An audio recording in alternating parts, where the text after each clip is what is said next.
ಇಷ್ಟು ದಿನ ಜಿ ಕನ್ನಡದಲ್ಲಿ ಅಣ್ಣಯ್ಯ ಸೀರಿಯಲ್ನಲ್ಲಿ ಜಿಮ್ ಸೀನಾ ಎಂದೇ ಖ್ಯಾತಿ ಪಡೆದಿರುವಂಥ ಸುಮಿತ್ ಜೈನ್ ಅವರು ನಮ್ಮ ಜೊತೆಗಿದ್ದಾರೆ. ಇವತ್ತು ಅವ್ರನ್ನ ಮಾತಾಡಿಸ್ತೀನಿ. ಸರ್ ನಮಸ್ಕಾರ. ನಮಸ್ಕಾರ, ಚೆನ್ನಾಗಿದ್ದೀರಾ?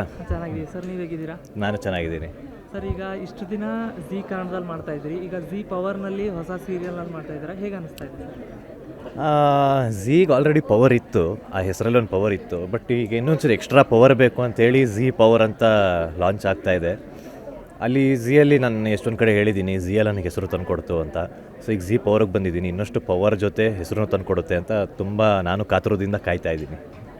ಸರ್, ಇಷ್ಟು ದಿನ ಅಲ್ಲಿ ಜಿಮ್ ಸೀನಾ ಅಂತ ಖ್ಯಾತಿ ಪಡೆದಿದ್ರಿ, ಇಲ್ಲಿ ಈ ಒಂದು ಪಾತ್ರದ ವಿಶೇಷತೆ ಏನು ಸರ್? ಅದು ಬಂದು ತುಂಬ ಎರಡೂ ಸೇಮೇ, ಬಬ್ಲಿ ಕ್ಯಾರೆಕ್ಟರೇ. ಬಟ್ ಆ್ಯಕ್ಟಿಂಗ್ ವೈಸಲ್ಲ, ಕ್ಯಾರೆಕ್ಟರ್ ವೈಸು ನಿಮಗೆ ಅಲ್ಲಿ ಜಿಮ್ಸಿನ ಎಲ್ಲೂ ಕಾಣಿಸ್ಕೊಳ್ಳಲ್ಲ. ಅಲ್ಲಿ ಬಂದು ತುಂಬ ಫನ್ ಕಂಟೆಂಟ್ ಇರುತ್ತೆ, ಇಲ್ಲಿ ಬಂದು ಲವರ್ ಬಾಯ್ ಕಂಟೆಂಟ್ ಇರುತ್ತೆ, ಒಂದು ತಾಯಿ ಸೆಂಟಿಮೆಂಟ್ ಇರುತ್ತೆ, ಎಲ್ಲ ಮಿಕ್ಸ್ಡ್. ನೀವು ಇಲ್ಲಿ ಜಿಮ್ಸಿನ ಎಕ್ಸ್ಪೆಕ್ಟೇ ಮಾಡೋಕ್ಕೆ ಹೋಗ್ಬೇಡಿ, ಯಾಕಂದರೆ ಅದನ್ನು ನೀವು ತಲೆಯಲ್ಲಿ ಇಟ್ಕೊಂಡು ನೋಡಿದಾಗ ಬಹುಶಃ ನಿಮಗೆ ನಿರಾಸೆ ಆಗ್ಬೋದು. ಸೊ ಹಾಗಾಗಿ ಜಿಮ್ಸಿನ ಇಟ್ಕೊಂಡು ಈ ಸೀರಿಯಲ್ ನೋಡಬೇಡಿ. ದಯವಿಟ್ಟು ಒಂದು ಪಾತ್ರವಾಗಿ ನಾನೇನೋ ಒಂದು ಹೊಸ ರೂಪದಲ್ಲಿ ಬರ್ತಾಯಿದ್ದೀನಿ. ಸೊ ಎನ್ಕರೇಜ್ಮೆಂಟ್ ಮೂಲಕ ದಯವಿಟ್ಟು ಆ ಸೀರಿಯಲನ್ನು ನೋಡಿ ಅಂತ ಕೇಳ್ಕೊತೀನಿ. ಯಾಕಂದರೆ ಅದು ಜಡ್ಜ್ ಮಾಡಿಬಿಡ್ತಾರೆ, ಸೀನಾ ಅಲ್ಲಿ ಹಿಂಗಿದ್ದ ಅಂತ. ಯಾಕಂದರೆ ಅದು ಪಾತ್ರನೇ ಬೇರೆ, ಇದು ಲವರ್ ಬಾಯ್.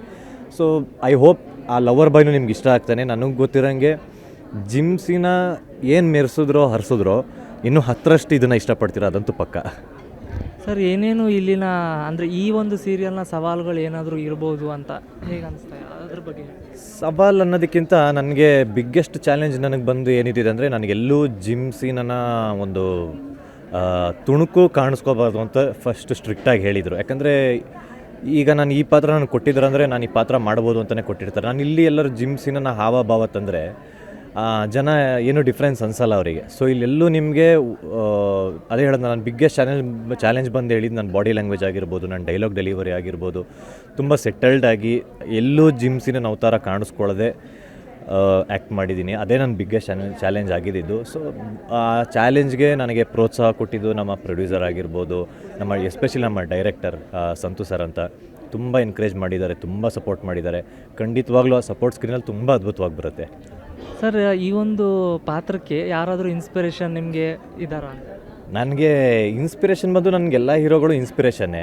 ಬಟ್ ಆದರೆ ನಾನು ಏನೇ ಒಂದು ಪಾತ್ರ ಮಾಡ್ಬೇಕಾದ್ರೆ ನಾನು, because I am A biggest fan of doctor Vishnuvardhan sir ಮತ್ತು ಕಿಚ್ಚ ಸುದೀಪ್, ಇವರಿಬ್ಬರನ್ನ ನನ್ನ ಬಾಸ್ ಅಂತ ಕರೆಯೋದು. ಸೊ ನನ್ನ ಏನೇ ಪಾತ್ರ, ಯಾಕಂದರೆ ಅವ್ರಿಗೆ ಮಾಡದಿರೋ ಪಾತ್ರ ಇಲ್ಲ.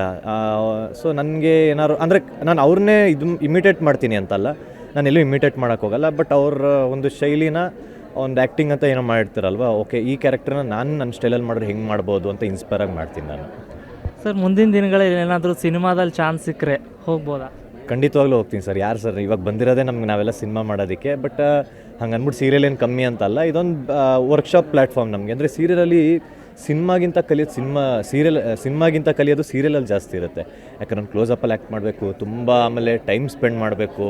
ಇಲ್ಲಿ ಒಂದು ತುಂಬ ಪಾಠಗಳು ಕಲಿಸುತ್ತೆ. ಯಾಕಂದರೆ ನನಗೆ ಗೊತ್ತಿರೋಂಗೆ ಒಂದು ದಿನಕ್ಕೆ ನಾವು, ನಾನೇ ಅಂತಲ್ಲ, ತುಂಬ ಜನ ಆರ್ಟಿಸ್ಟ್ಗಳು 90% ಆರ್ಟಿಸ್ಟ್ಗಳು 14-15 ಅವರ್ ಕೆಲಸ ಮಾಡ್ತೀವಿ. ಇಲ್ಲಿ ಸಿನಿಮಾದಲ್ಲಿ ಏನಾದರೂ 8 to 8 ಈ ಥರ ಇರುತ್ತೆ. ಇಲ್ಲಿ ಹಂಗಲ್ಲ, ಇಲ್ಲಿ ಬರೋದಕ್ಕೆ ಮಾತ್ರ ಟೈಮಿಂಗ್ಸ್, ಹೋಗೋದಕ್ಕೆ ಟೈಮಿಂಗ್ಸ್ ಇಲ್ಲ. ಸೊ ಖಂಡಿತವಾಗ್ಲೂ ನಾನು ಸಿನಿಮಾ ಮಾಡಬೇಕು ಅಂತಲೇ ಕನಸುಗಳು ಕಟ್ಕೊಂಡು ಮೈಸೂರಿಂದ ಬೆಂಗಳೂರಿಗೆ ಬಂದವನು.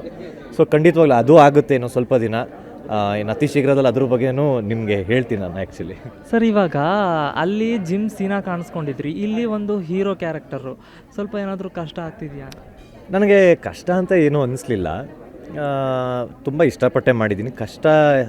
ಕಷ್ಟ ಯಾವಾಗ ಅನ್ಕೋಬೇಕು ಅಂದರೆ ನಮ್ಗೆ ಕೆಲಸ ಮಾಡೋಕ್ಕೆ ಬರಲ್ವಲ್ಲ, ಆವಾಗ ನಮ್ಗೆ ಕಷ್ಟ ಅನಿಸುತ್ತೆ. ಖಂಡಿತ ನಾನು ತುಂಬ ಇಷ್ಟಪಟ್ಟೆ ಮಾಡಿದ್ದೀನಿ. ನನಗೆ ಆ್ಯಕ್ಟಿಂಗ್ ಅಂದರೆ ಅಷ್ಟು ಇಷ್ಟ.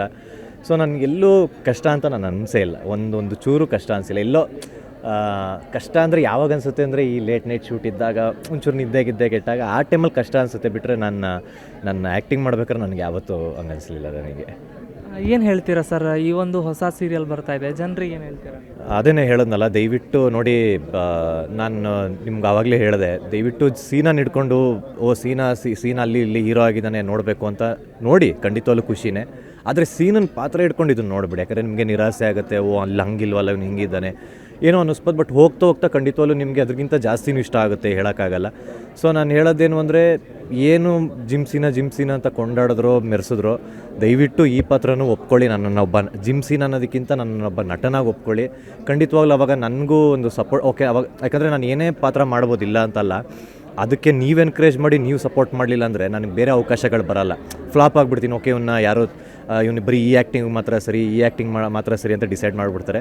ಸೊ ದಯವಿಟ್ಟು ನನ್ನ ರಿಕ್ವೆಸ್ಟ್ ಏನಂದರೆ ಈ ಪಾತ್ರನೂ ಸ್ವಲ್ಪ ದಿನ ನೋಡಿ ಇಷ್ಟಪಡ್ತೀರಾ ಖಂಡಿತವಾಗ್ಲೂ, ಸಡನ್ನಾಗಿ ಡಿಸಿಷನ್ಗೆ ಬರಬೇಡಿ. ಸೊ ಆ ಮೂಲಕ ನನಗೆ ಸಪೋರ್ಟ್ ಮಾಡಿ, ನನಗೆ ಇನ್ನೊಂದು ಅಷ್ಟು ಆಪರ್ಚುನಿಟಿಗಳು ಬರುತ್ತೆ ನಿಮ್ಮನ್ನ ಎಂಟರ್ಟೈನ್ಮೆಂಟ್ ಮಾಡೋಕ್ಕೆ. Thank you so much.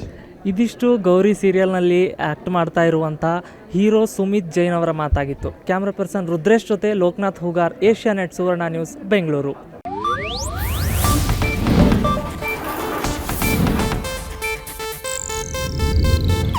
ಇದು ಏಷ್ಯಾನೆಟ್ ನ್ಯೂಸ್ ನೆಟ್ವರ್ಕ್ ಪ್ರಸ್ತುತಿ.